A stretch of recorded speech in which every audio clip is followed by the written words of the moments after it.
The car was still running when Prince William opened the door. Camilla's Bentley. No escort, no log entry, no explanation. And inside the glove box, he found something that was never supposed to leave the archives. Not without clearance. Not without consequence. No one said a word. Not Camilla, not her driver, not even the royal guard watching from the edge of the courtyard until he stepped forward and drew the line himself. Because once the truth became undeniable, Sergeant Darian Cole was forced to call security on the Queen Consort. Now, before we show you what William discovered inside that glove box and the one phrase that shut Camilla down in front of everyone, make sure you've hit subscribe with the bell icon turned on. Drop a comment telling us where in the world you're watching from, and get ready, because this wasn't just about protocol. It was about power, memory, and what she tried to hide. He heard the gate first, not the outer one. Tourists banged through that all day, cameras up, voices loud. This was the inner gate, the soft buzz that only came with clearance. The kind of entry you didn't question until you realized no one had announced it. Sergeant Darian Cole stood beneath the northeast archway at Windsor. Rain misting the stones around him, clipboard tucked under one arm. It was just past 2, quiet. The kind of afternoon where even the pigeons seemed to take a break. Then the Bentley rolled in. Black, polished, crown standard on the front plate. He recognized it before it cleared the gate.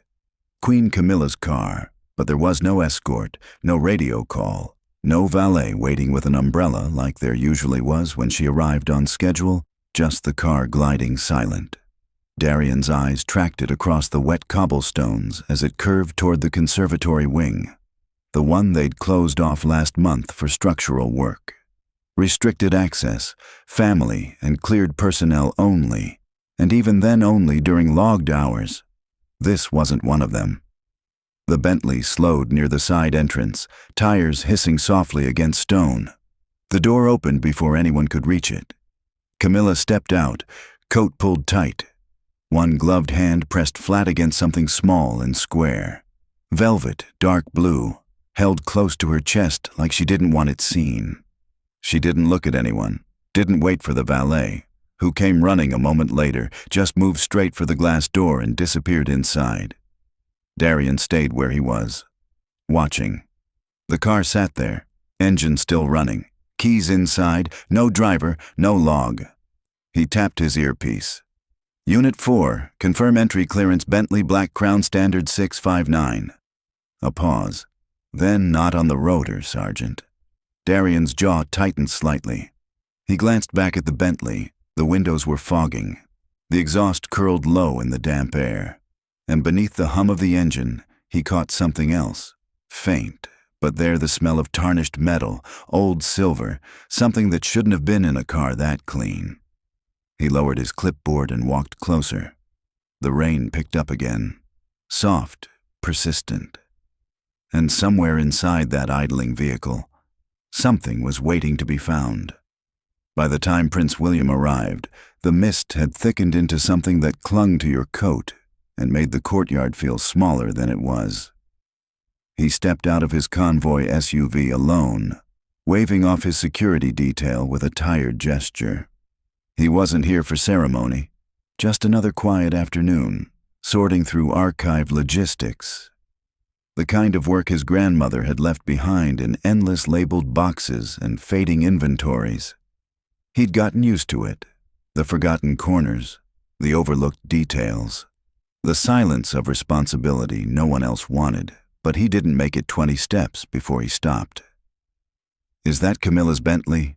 Still there, still running, rain beating on the bonnet. William frowned and turned toward the archway where Sergeant Darian Cole stood, hands behind his back, eyes steady. How long's it been sitting like that? Over an hour, sir, Darian replied. Engine's still on, keys are in, no one's touched it. William's brow furrowed. Where's the driver? She came alone. That made him pause. Camilla didn't drive herself to Windsor ever. She had people for that. Schedules, logs, the kind of precision you didn't break without reason. He walked toward the Bentley slowly, boots quiet on wet stone. Something about it felt off. Not dangerous, just wrong. Like walking into a room and realizing someone had moved the furniture while you were gone. "Let's shut it off," William said. "If it's been running that long, we should at least." An aide stepped forward, reaching for the driver's side door. It opened with a soft click, and that's when they heard it. A faint slide. Something shifting inside the glove compartment. Not loud, just present. The aide froze. "Sir." William leaned in. The interior smelled warm, stale, like it had been sealed too long. And there, nestled inside the open glove box, wrapped in ivory silk, was a leather pouch, maroon gold trim, and embossed across the front in letters William would have recognized blind. "Ya too are. Private Journals 2022. For a moment, no one spoke. No one moved. William reached in slowly, carefully, and lifted the pouch with both hands. The silk slipped away. The seal was intact, unbroken, but it shouldn't have been here at all. This wasn't a keepsake. This was archive property, sealed, restricted, the kind of thing that lived behind glass in a locked room under Princess Anne's direct oversight, not in a glove box and not in a car, not in anyone's possession, but the crown's. He stood there for a long moment, just holding it. The weight felt wrong. Not the physical weight. That was barely anything. But the weight of what it meant his grandmother had written these entries in the last year of her life. Private thoughts. The kind you don't share with prime ministers or press secretaries. The kind you write alone late at night when the crown comes off and you're just a woman with a pen. And someone had taken it. William looked at the aide who'd opened the door. "When you opened this, did you touch anything else?" "No, sir, just the latch." "Was it locked?" The aide hesitated. "No, sir." It clicked open easily. Like it had been accessed recently, William's jaw tightened. That meant someone had been in here. Recently, deliberately. He turned the pouch over in his hands and noticed something he'd missed before: a faint smudge on the corner. Ink fresh enough to still show color. Someone had been reading this or trying to. William's fingers tightened around the leather. He turned to Darian, voice quiet but sharp. "You saw her come in?" "Yes, sir. No escort. Carried a small box, velvet. She went straight inside, and no one else touched this car. No one." William held up the pouch, the weight of it suddenly heavier than leather and paper. "Then we have a problem." He didn't shout, didn't accuse. He just looked at Darian with the kind of clarity that comes when you realize you're standing in the middle of something you can't ignore. "Seal it now and get me verification from the archives." Darian nodded once and tapped his comms. Whatever this was, it had just stopped being routine. The call came back faster than anyone expected. Darian stood a few paces behind William, earpiece crackling faintly as the archivist's voice filtered through. "Confirmed, sir. Private Journals 2022 reported missing from sealed collection last Thursday. Initially logged as clerical error, internal inquiry ongoing." William exhaled slowly through his nose in the kind of breath that said more than words. So it wasn't misfiled. "Negative, sir. Last documented under joint custody. Princess Anne and the late sovereign's private secretary, no removal authorization since." He ended the call and stared at the pouch in his hands, then at the Bentley, then toward the conservatory doors where Camilla had disappeared less than an hour ago. The glass rippled, and she was there. Camilla stepped into the courtyard with the kind of composure that came from decades of cameras and scrutiny. But when she saw William standing beside her car, glove box open, pouch visible in his hands, something flickered across her face just for a second. Then it was gone. "You had no right to enter my vehicle." Her voice was sharp, immediate, the kind of tone that expected an apology. William turned toward her slowly. "Then you'll explain why my grandmother's private journal was in your glove box." Camilla's jaw tightened. "That was placed there by staff for transport. I was returning it to the archives. Someone must have jumped ahead." "By whose authorization?" "I don't need authorization to safeguard what's been left unattended." "That's not safeguarding," William said quietly. "That's removal."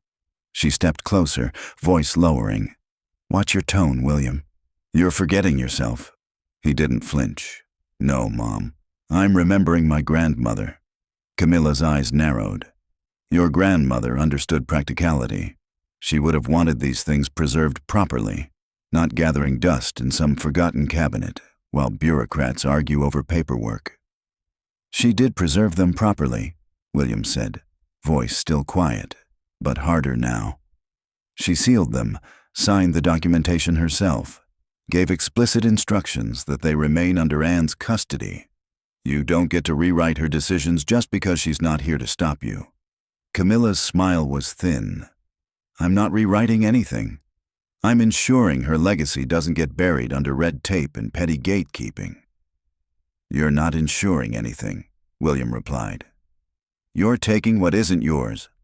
I am her daughter-in-law, and I'm her grandson.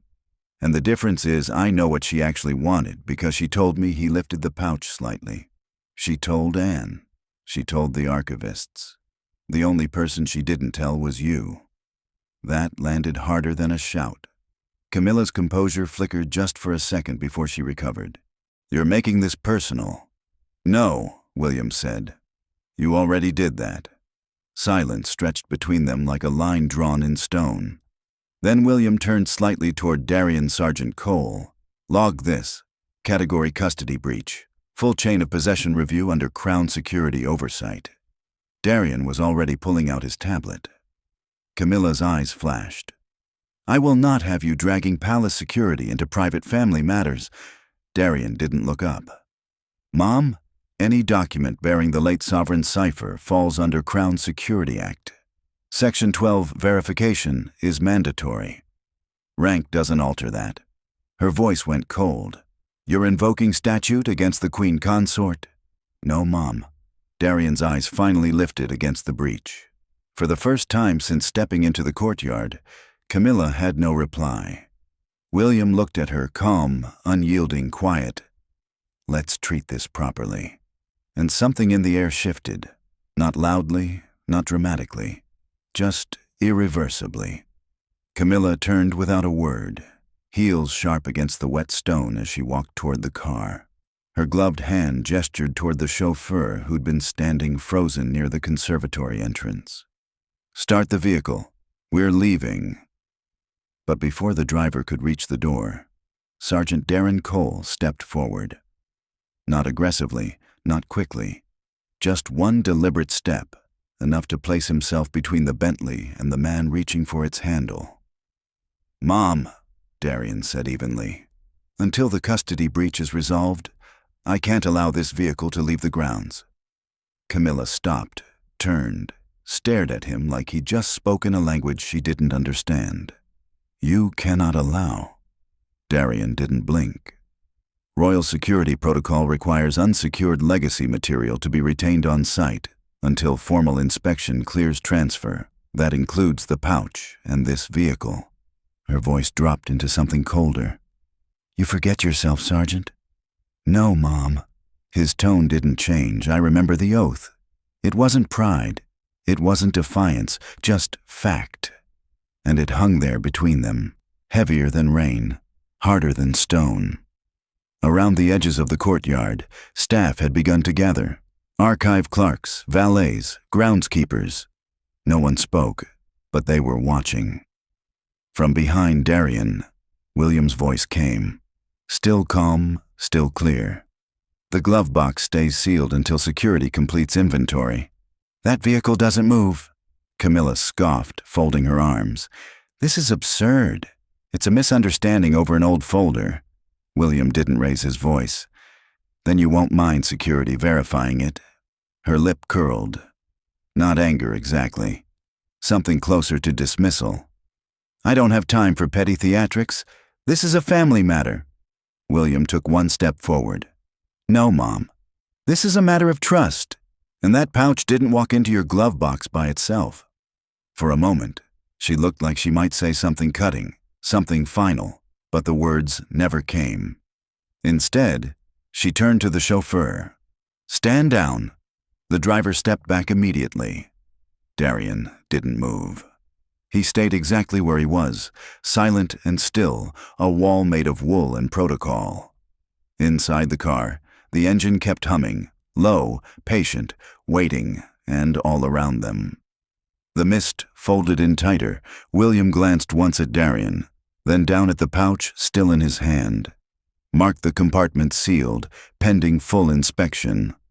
And just like that, the Queen Consort's authority stopped at the edge of a glove box.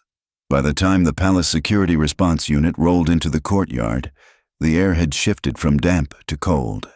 Not temperature, something else. The kind of cold that settles between people when trust breaks, and no one bothers to pretend otherwise. Camilla stood beneath the covered archway now, flanked by a single aide. Her arms were folded, her coat was perfect, but her face had flattened into something unreadable. Not outrage, not fear, just the practiced blankness of someone who'd miscalculated and refused to admit it. The lead security officer approached William first, saluted briefly, then turned toward the Bentley. "We'll begin documentation, sir." William stepped aside without a word. Sergeant Darian Cole stood on the opposite side of the vehicle, watching as the officer unpacked a sealed inventory kit. Gloves, scanner, camera, tamper tags, evidence sleeves, everything by the book, everything slow.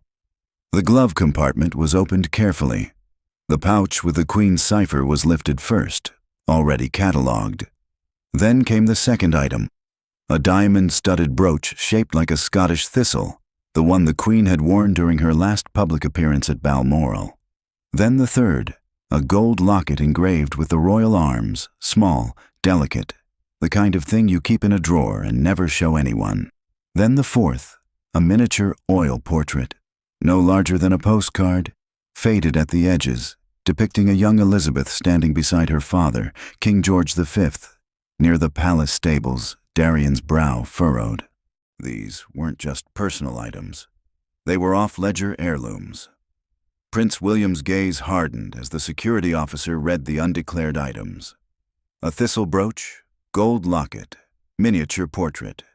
The Queen's private journal. Camilla stepped in. They were in my possession for preservation. Princess Anne was aware. William called Anne on speaker. "Were you aware of any transfer of private items from Balmoral to Windsor?" "Absolutely not," came her reply. Silence hit the courtyard. William nodded to Sergeant Darian Cole. "Secure the area." Darian tagged the Bentley's glove box for evidence. When Camilla moved for the car, William said quietly, "Sergeant Cole, follow standard containment." 2 guards stepped in, flanking the vehicle. The Queen Consort had just been intercepted by her own guard. Darian's voice stayed respectful, unyielding. "Per Royal Security Directive 7, this vehicle and all objects within are contained for Crown Marshal inspection." "You'll regret this, Sergeant," Camilla hissed. "Your father will hear about it," she warned William. "I'm sure he will," William replied. "And I'll ask why his mother's journal was in your glove box when it should have been in a vault." Moments later, the Crown Marshal's car arrived, followed by Princess Anne. No fanfare, just authority. "We've discussed this boundary before," Anne said coldly. "Mother gave me oversight of her private archive. You had no authority to touch it. She knew someone would try to rewrite her. She just didn't know it would be you." Anne ordered a full audit. The Bentley was impounded.